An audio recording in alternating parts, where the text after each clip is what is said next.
Then he reads the list of the past district 12 victors. In 74 years, we have had exactly 2. Only one is still alive.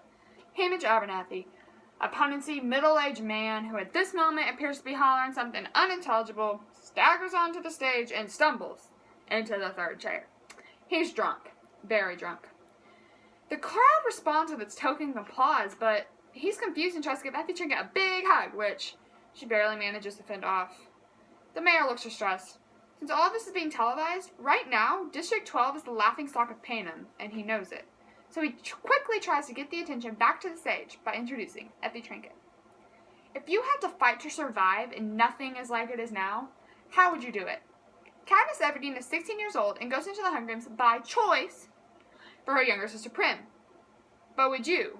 Honestly, I mean, I know you love your siblings and everything, but at this moment, would you let them go on that stage terrified and possibly let them die because you didn't have the guts to?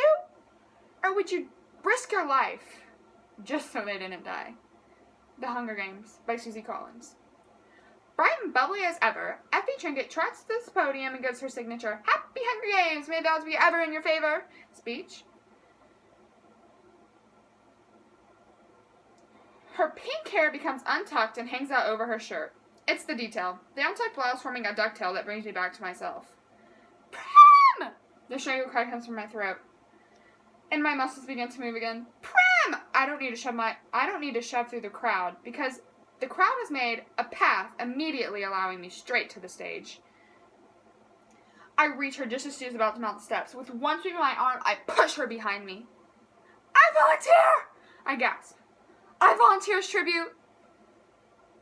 There's some confusion on the stage because District 12 hasn't had a volunteer in decades, and the protocol has become rusty. The rule is that once a tribute's name has been pulled from the ball, another eligible boy, if a boy's name has been called, or a girl, if a girl's name has been called, can step up and take his or her place. Prim is screaming hysterically behind me. She wrapped her skinny arms around me like a vice. No, Katniss, no, you can't go.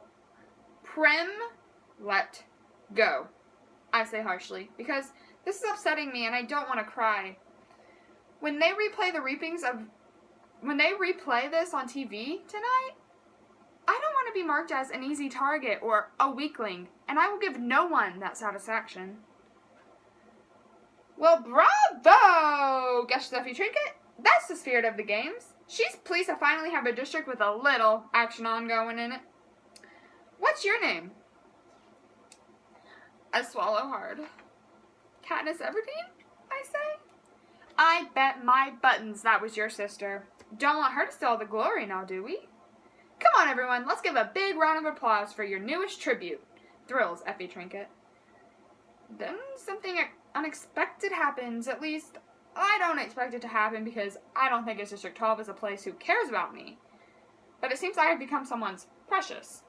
At first one, then another, then almost every person in the crowd got their 3 middle fingers of their left hand and put them to their lips and held it out to me. This is a rarely used gesture of our district, occasionally seen at funerals. It means thanks. It means admiration. It means goodbye to someone you love. Effie Trinket is trying to get the ball rolling again. What an exciting day, she warbles as she attempts to straighten her wig, which has listed several to the right. But more excitement to come. It's time to choose our boy tribute. Clearly hoping to contain her tenuous hair situation, she plants one hand on her head and she crosses the ball that contains the boy's name. She grabs the first slip her hand encounters and she zips back to the podium. Pizza Malak? Effie Trinket asks for volunteers, but no one steps up. He has told the brothers. I know. I've seen them in the bakery. One's probably too old and the others just won't. This is standard family devotion, and it only goes so far on Reaping Day. What I did was the radical thing.